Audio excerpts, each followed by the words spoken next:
आज के इस एक्सप्लेनर में बहुत बहुत स्वागत है। चलिए सीधे 19वीं सदी के वियना चलते हैं।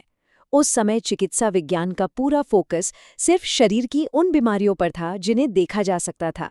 लेकिन सिगमंड फ्राइड नाम के एक डॉक्टर ने रहस्यमयी मानसिक बीमारियों और हिस्टीरिया का इलाज करते हुए इंसान के मन को देखने का नजरिया हमेशा के लिए बदल दिया। आज हम उसी क्रांतिकारी विचार यानी फ्राइड के मनोविश्लेषणात्मक सिद्धांत को डिकोड करने जा रहे हैं। ये एक ऐसी विजुअल और मेटाफोरिकल मास्टर क्लास होने वाली है जो आने वाले किसी भी एग्जाम के लिए हर एक कॉन्सेप्ट को दिमाग में बिल्कुल पक्का कर देगी। तो चलिए शुरू करते हैं। आगे बढ़ने से पहले आइए जल्दी से अपने आज के सफर का नक्शा देख लेते हैं। हम इस थ्योरी को 5 बहुत ही आसान हिस्सों में बांटेंगे।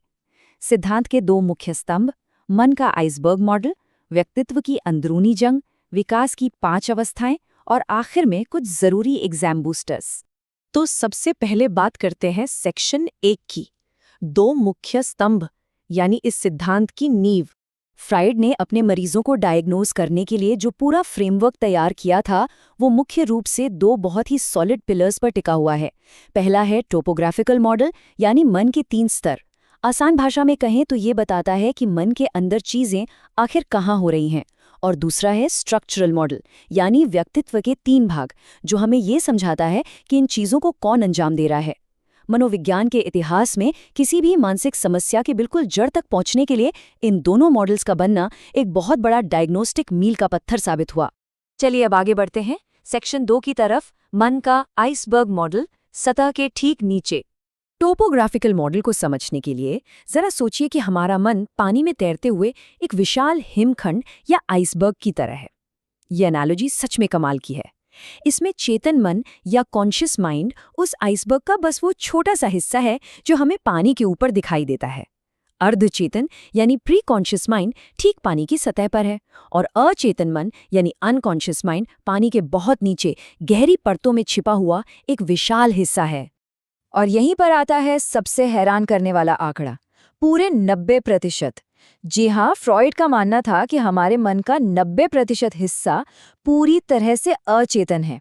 फ्रॉइड से पहले के डॉक्टर सिर्फ उन लक्षणों का इलाज करते थे जो चेतन मन में दिखते थे, लेकिन इस विचार ने तहलका मचा दिया कि हमारी सबसे गहरी इच्छाएं और डर हमारी रोजमर्रा की समझ से पूरी तरह छिपे रहते हैं।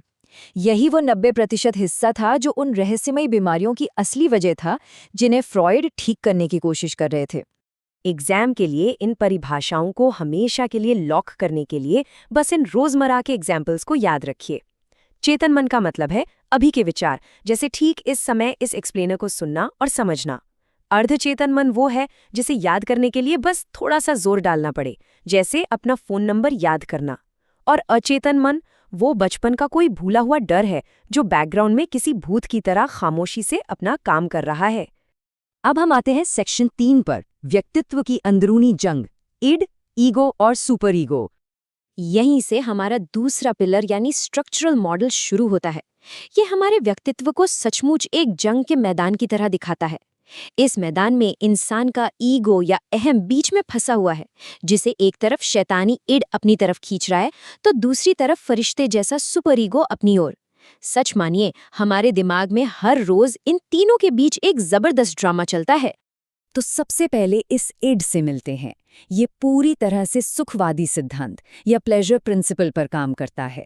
ये इंसान के अंदर की वो जन्मजात एकदम वाइल्ड एनिमल इंस्टिंक्ट है जिसे बिना किसी नियम कानून के बस तुरंत मजा चाहिए। ये बिल्कुल उस छोटे बच्चे की तरह है जो जोर जोर से रोते हुए कहता है, मुझे अभी के अभी वो आइसक्रीम चाहिए, चाहे मुझे उसे चुराना ही क्यों न पड़े।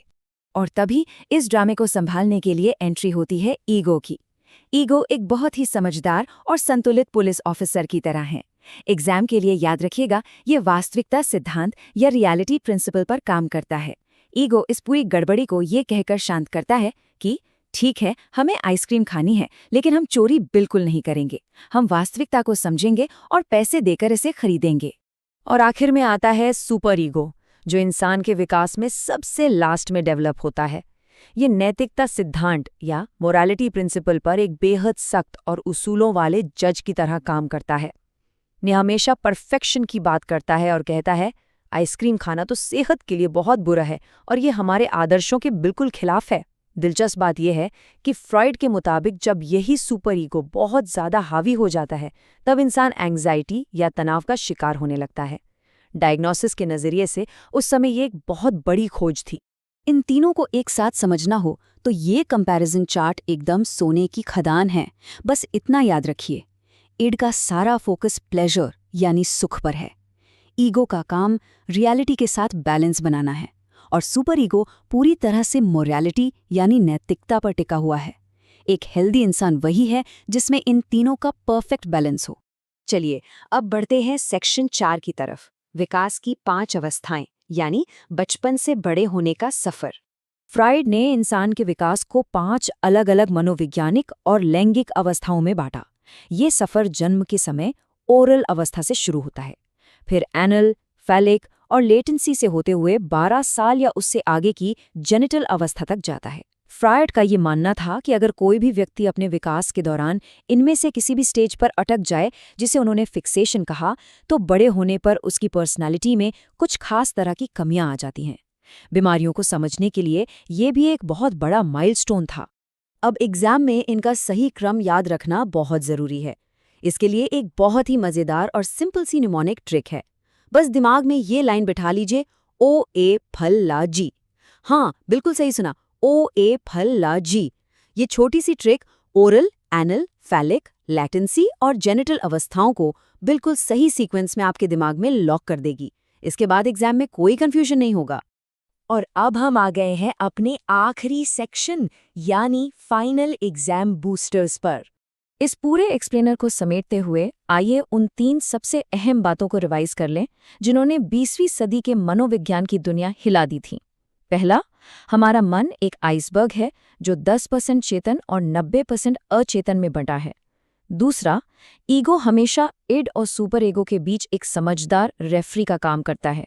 और तीसरा, सबसे क्रूशल पॉइंट, फ्रॉइड का ये पक्का विश्वास था कि इंसान के शुरुआती बचपन के अनुभव ही उसके पूरे जीवन और व्यवहार की गहरी नींव रखते हैं। एग्जाम में कमाल करने से पहले इस आखिरी विचार पर थोड़ा समय निकालकर गहराई से सोचिएगा। अगर बचपन के अनुभव सच में हमारे अचेतन मन को हमेशा के लिए आकार दे रहे हैं, तो अतीत के ऐसे कौन से भूले बिसरे पल होंगे जो आज भी हमारे हर फैसले में छुपकर कभी इड तो कभी सुपर ईगो की तरह काम कर रहे हैं? इस अंदरूनी जंग के बारे में सोचना वाकई बहुत दिलचस्प है। इस एक्सप्लेनर में जुड़ने के लिए धन्यवाद।